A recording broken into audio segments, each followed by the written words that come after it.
একটু সহ্য কর।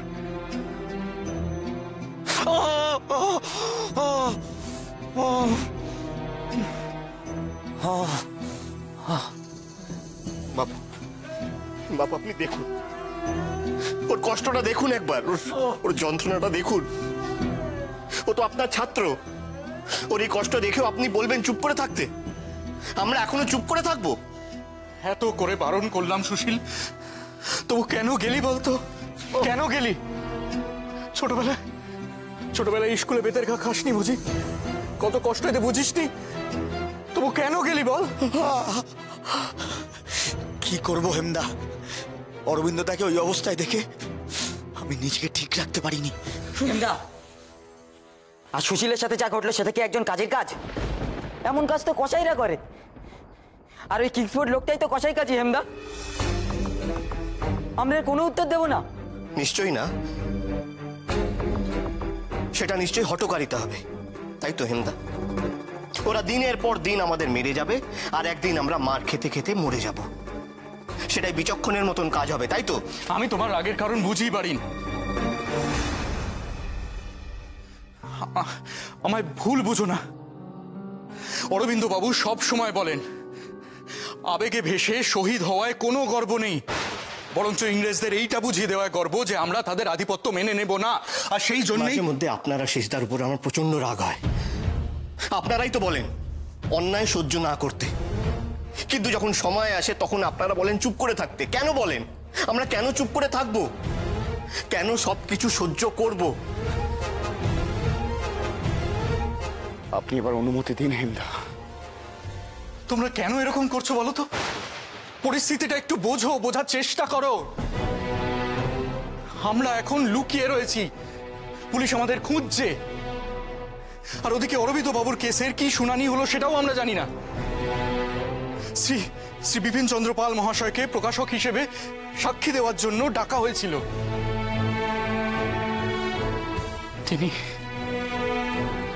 তিনি সাক্ষ্য দিতে অস্বীকার করেছেন। তার কি পরিণতি হলো সেটাও আমরা জানি না। এইরকম অবস্থায় অরবিন্দ বাবুর অনুমতি ছাড়া কি করে কি করব আমি, বলতে পারো? কসাই কাজীকে মরতেই হবে হেমদা, তাছাড়া কোনো উপায় নেই। এখন আমরা চুপ করে থাকলে ওরা ভাববে আমরা ভীতু, আমরা মার খেতেই জন্মেছি। না না, ওকে মারলে আমিই মারবো। সুশীলকে পেট মারার প্রতিশোধ আমাদের নিতেই হবে, আর এটাই সময়। আমার কাছে খবর আছে, খুব শিগগিরই কিংসফোর্ড সাহেবের মুজফ্ফরপুর ট্রান্সফার হবে। তার আগেই আমাদের আঘাত হানতে হবে। এখন চট করে কিছু করা সম্ভব নয়। আমাদের বোমার মশলা নষ্ট হয়ে গেছে, আর এসব কাজে খরচপত্র রয়েছে। আমাদের ফান্ডের যা অবস্থা তাতে এই কাজ এখন করা সম্ভব নয়। হেমদা, টাকার ব্যবস্থা হয়ে যাবে। আগের দিন অনন্ত আপনাকে যে টাকাটা দিয়েছিল, যেটা পরে আপনি আমাকে দিলেন শেষদার জন্য, সে টাকাটা লাগেনি। বাড়ির টাকাতেই সব কাজ হয়ে গেছে। এই নিন।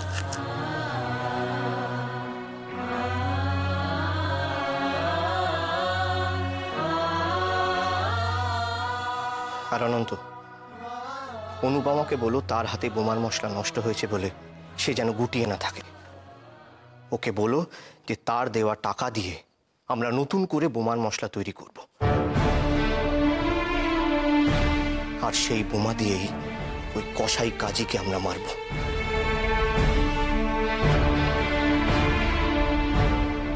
হেমদা, আপনি আমাদের এই মুরারি পুকুরের বাড়িতে নতুন করে বোমা বানানোর কাজ শুরু করুন। সুশীল আর প্রফুল্ল যাবে মুজফ্ফরপুর, বাকি অন্যান্য দিকগুলো আমি দেখে নিচ্ছি। এভাবে হয় না বাড়িন। আর প্রফুল্ল মানে? প্রফুল্ল চাকি, তাকে তোমরা বরিশাল থেকে আনাবে? হ্যাঁ, এই সব ব্যাপারে ওই সব থেকে বেশি নির্ভরযোগ্য। হেমদা, বারিন্দা, আমি যে অরবিন্দ বাবুকে কথা দিয়েছিলাম ওই অত্যাচারী ইংরেজদের শিক্ষা আমি দেব, তোমরা আমাকে আমার কথা রাখতে দেবে না হেমদা? আমাকে পাঠাবে না হেমদা? পাঠাবে না? কি করছো তোমরা সকলে? প্রতিবাদ করতে গেলে সকলে একসাথে মিলে যাওয়া যায়, কিন্তু প্রতিশোধ নিতে গেলে, দলবদ্ধ হয়ে গেলে তাতে বিপদের আশঙ্কা অনেক বেশি। তোমরা যেটা করতে চাইছো সেই ঘটনার গুরুত্বটা বুঝতে পারছো? যাকে মারবে বলে ভাবছো সে সে ডগলাস কিংসফোর্ড, আদালতের বিচারক। খুদি, খুদি তোর বয়স বড্ড কম। হ্যাঁ খুদি, এই একটা ব্যাপারে আমি হিমদার সাথে একমত। আমরা সবাই তোমার দিদিকে কথা দিয়ে এসেছিলাম তোমার দেখাশোনা করব। আর তোর তো লেখাপড়াই শেষ হয়নি এখনো। আমি কি একাই ছোট হেমদা? আর সুশীল কি আমার থেকে বড় নাকি? আর প্রফুল্লদা, সে তো আমার থেকে একটুখানি বড়। না না, কিংসফোর্ডকে আমিই মারবো। চুপ কর খুদি, সমিতির সিদ্ধান্তের বিরুদ্ধে যাবি তুই? কোনো নিয়ম মানবি না? বেশ, সমিতির সব রকম নিয়ম আমরা মানব হিমদা। এবার আপনি ঠিক করবেন আমাদের কি করা উচিত। তার আগে সকলে মিলে প্রতিজ্ঞা করি ওই কিংসফোর্ডকে শেষ করার। বন্দে মাতরম। বন্দে মাতরম। এবার তোর মরা গাঙে বান এসেছে, জয় মা বলে ভাষা তোরি।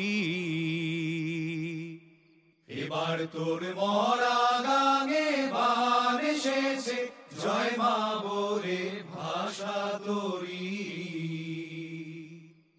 ওরে রে ওরে মাঝি, কোথায় মাঝি প্রাণপণে ভাই ডাকবে আজি। তোরা সবাই মিলে বৈঠানে রে, সবাই মিলে বৈঠানে রে, খুলে ফেল সব দড়াদড়ি। এবার তোর মরা গাঙে বান এসেছে, জয় মা বলে ভাষা তোরি। এবার তোর মরা গাঙে বান এসেছে, জয় মা বলে ভাষা তোরি। অরবিন্দ বাবু, আপনি? শেষদা, আপনি ছাড়া পেয়ে গিয়েছেন? বিপিনবাবুই আমায় বাঁচালেন। বিপিনবাবু সাক্ষ্য দিতে অস্বীকার করায় তার 6 মাসের জেল হয়েছে। আর সাক্ষ্য প্রমাণের অভাবে ওরা আমাকে বেকসুর খালাস করেছে। সুশীল, কেমন আছো? এরকম কাজ কেউ করে? কেনই কাজ করলে? আরে বসো বসো বসো, উঠছো কেন? হেমবাবু, আপনি ওদের আটকাতে পারলেন না? ছাত্রদের হয়ে মাস্টার মশাই আপনার কাছে ক্ষমা চাইছে অরবিন্দ বাবু।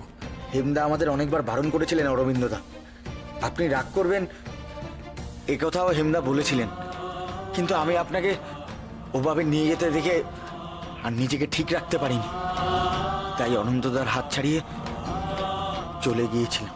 তোমরা জানতে না এই কাজ করলে তোমাদের শাস্তি পেতে হবে? শাস্তি কেন বলছেন? এ তো সম্মান। বিশ্বাস করুন অরবিন্দদা, আমার জীবনে এত বড় সম্মান এর আগে আমি কখনো পাইনি। সুশীল, খুদি, তোমরা এখন অনেক ছোট। তোমরা দেশের ভবিষ্যৎ, তোমাদের অনেক বড় হতে হবে। এরকম ছোট ছোট ভুল আর করো না। তোমাদের ক্ষতি মানে কিন্তু দেশ মায়ের ক্ষতি। কিন্তু শেষদা, আমরা ঠিক করে ফেলেছি, আমরা প্রতিশোধ নেব। আমরা কিংসফোর্ডকে মৃত্যুদণ্ড দিয়েছি।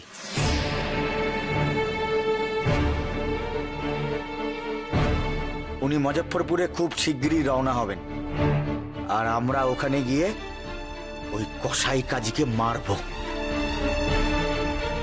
আপনি না করবেন অরবিন্দ বাবু? আমি এদেরকে বারণ করেছিলাম অরবিন্দ বাবু, আপনার সিদ্ধান্তের জন্য অপেক্ষা করতে বলেছিলাম।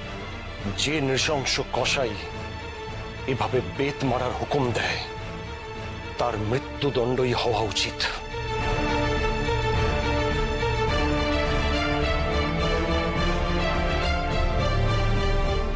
এভাবে একটা বাচ্চা ছেলেকে কেউ মারতে পারে?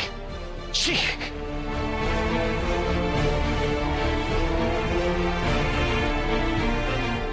আমাদের পরবর্তী কাজ ডগলাস কিংসফোর্ডের উপর প্রতিশোধ নেওয়া।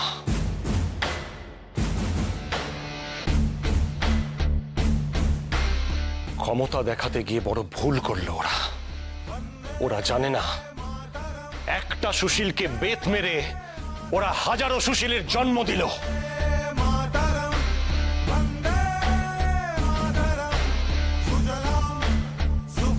আর তারা সকলেই প্রতিশোধের যুদ্ধে যোগ দেবে। বন্দে মাতরম, বন্দে মাতরম।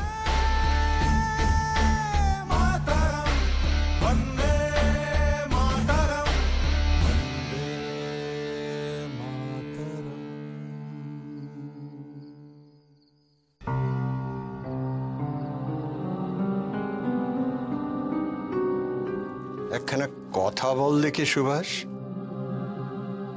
যে মার খাওয়া দেখে তুই এত রেগে গেলি, পথে একজন সাহেবের চাবুকের সামনে পিঠ পর্যন্ত পেতে দিচ্ছিলি, সেই মার খাওয়া বন্ধ করার দায়িত্ব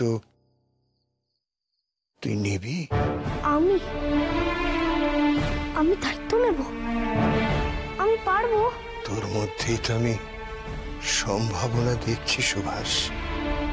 তোকে তোকে অনেক বড় দায়িত্ব নিতে হবে, যে সকলকে রক্ষা করার দায়িত্ব। কিন্তু কিভাবে? তোকে তোকে তৈরি করতে হবে নিজেকে। আগে নিজের অন্তরে শুদ্ধি করতে হবে। জানবি, মন শুদ্ধ না হলে এ দেশও শুদ্ধ হবে না। মন শুদ্ধ? মন শুদ্ধ কি করে হয়? সে পথ তোকে দেখাবেন স্বামী বিবেকানন্দ।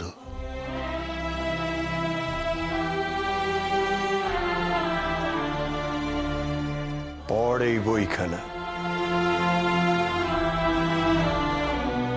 স্বামী বিবেকানন্দের বাণী আছে।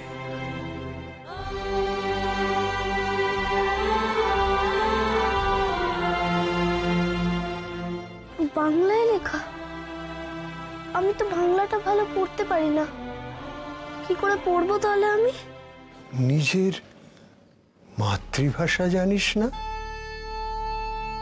তাহলে তাহলে দেশের লোকের প্রাণের ভাষা বুঝবি কি করে তুই? আমি তাহলে পারবো না সকলকে রক্ষা করতে? পারবি না কেন?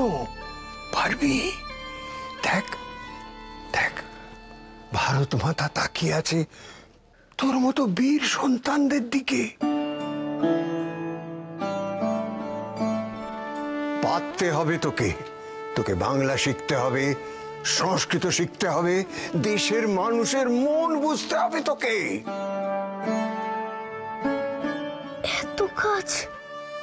এত কাজ আমি সত্যি করতে পারবো? মানুষের অন্তরে শক্তি যে কতখানি সেটা মানুষ নিজেই জানে না। স্বামী বিবেকানন্দ, শ্রদ্ধেয় স্বামী বিবেকানন্দ কি বলতেন জানিস? কঠোপনিষদের কথা। উত্তিষ্ঠত জাগ্রত প্রাপ্য পরাণ নিবেদিত। উত্তিষ্ঠত জাগ্রত, ওঠো, জাগো, এগিয়ে চলো। লক্ষ্যে পৌঁছানো না পর্যন্ত থেমো না। নিশিতা দুরাত্যয়া দুর্গং পথস্তাৎ। ওঠো, জাগো, এগিয়ে চলো, লক্ষ্যে পৌঁছানো না পর্যন্ত থেমো না।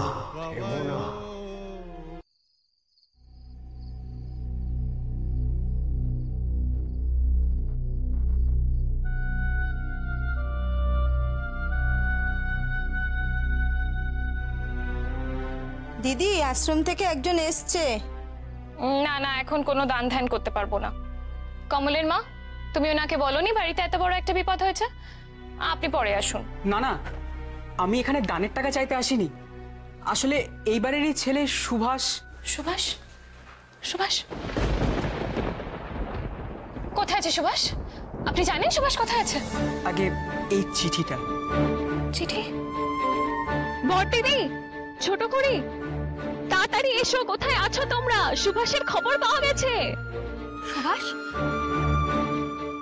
কোথায়? সুভাষ, সুবি, সুবি, সুবি কোথায়? এই যে উনি সুভাষের খবর এনেছেন। আপনি কে? আপনি বসুন, বসুন, বসুন। আপনি সুবিকে চেনেন কি করে? বসুন না। আপনি সুবিকে চেনেন কি করে? সুবির খবর কি? অত ব্যস্ত হবেন না, সুভাষ ভালো আছে। ও আমাদের আশ্রমে একেবারে সুরক্ষিত আছে। আশ্রম? কোন আশ্রম? আগে আমি মোহন মহারাজের আশ্রম থেকে আসছি। সেই আশ্রম কোথায়? সেই আশ্রম তো এখান থেকে বেশ খানিকটা দূর। আপনারা যাতে চিন্তা না করেন তাই মহারাজ আমাকে এই বার্তা দিয়ে আপনাদের কাছে পাঠিয়েছেন। আপনাদের বাড়ির কেউ যদি গিয়ে সুভাষকে আশ্রম থেকে নিয়ে আসতে। কোথা থেকে আনতে হবে সুবিকে? মোহন মহারাজের আশ্রম থেকে। উনি ওখান থেকেই আসছেন। উনি বলছেন সুভাষ ওনাদের আশ্রমে আছে। তুই এক কাজ কর, তুই সুরেশকে সঙ্গে নিয়ে যা। সুরেশ তো থানায় গেছে। সুরেশ থানায়? সে কি কথা? বাবা আর সতীশ তো থানাতে গেছে। তাহলে তুই কাকে নিয়ে যাবি সঙ্গে? আমি যাব সুভাষকে আনতে। তুই একা? দেখ শরৎ, তুই একা গেলে যা, কিন্তু খবরদার বলে দিচ্ছি এ পথ সে পথ করবি না। সুবিকে নিয়ে সোজা বাড়ি ফিরবি। বাড়ির পরিস্থিতি আশা করি তুই জানিস। আপনি চলুন, শিগগির চলুন। ওরা ভালোই ফিরে, ভালোই। মাকে খবর দে। মা,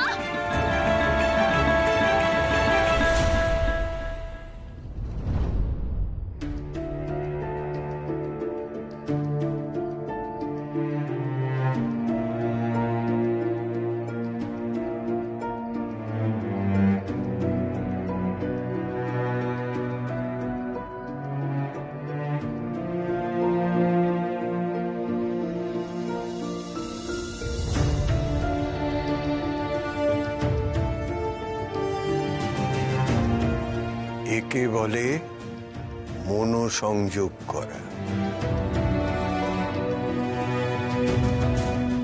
কোনো লক্ষ্যে পৌঁছতে গেলে মনোসংযোগ এবং একাগ্রতার প্রয়োজন হয়। ধ্যানের মাধ্যমেই মনোসংযোগ করা হয়। তাহলে অন্তর থেকে অনেকটা পথ এগিয়ে যাওয়া যায়। আমি পারবো?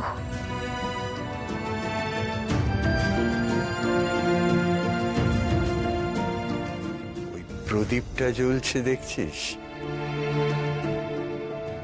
ওই শিখার দিকে এক মনে তাকিয়ে থাক। মনটাকে শান্ত করতে হবে। এতটাই শান্ত, এতটাই একাগ্র যে চারপাশের কোনো কিছুর অস্তিত্ব তোকে টলাতে পারবে না। ওদের দেখছিস? এই যে আমরা কথা বলছি, ওরা কিন্তু কিচ্ছু শুনতে পাচ্ছে না। তোর সামনেও শুধু ওই প্রদীপের শিখাটা। তাকিয়ে থাক, এগিয়ে যা।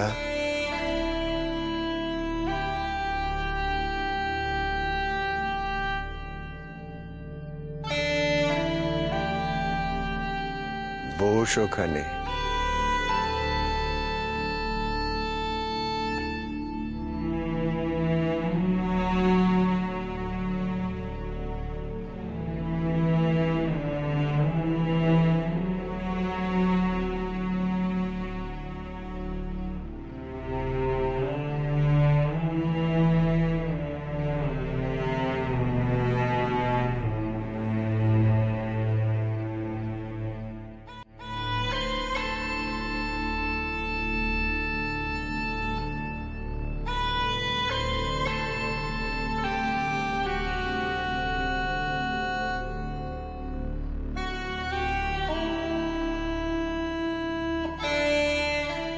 ওঠো, ওঠো, জাগো, জাগো, এগিয়ে চলো, এগিয়ে চলো। লক্ষ্যে পৌঁছানো না পর্যন্ত থেমো না, থেমো না। उत्तिष्ठत जाग्रत प्राप्य वरान् निबोधत शूरस्य धारा निशिता दुरात्यया दुर्गं पथस्तात् कवयो वदन्ति दुर्गं সুভাষ কি দেখতে পাচ্ছিস? মা, ভারত মাতাকে দেখছি আমি।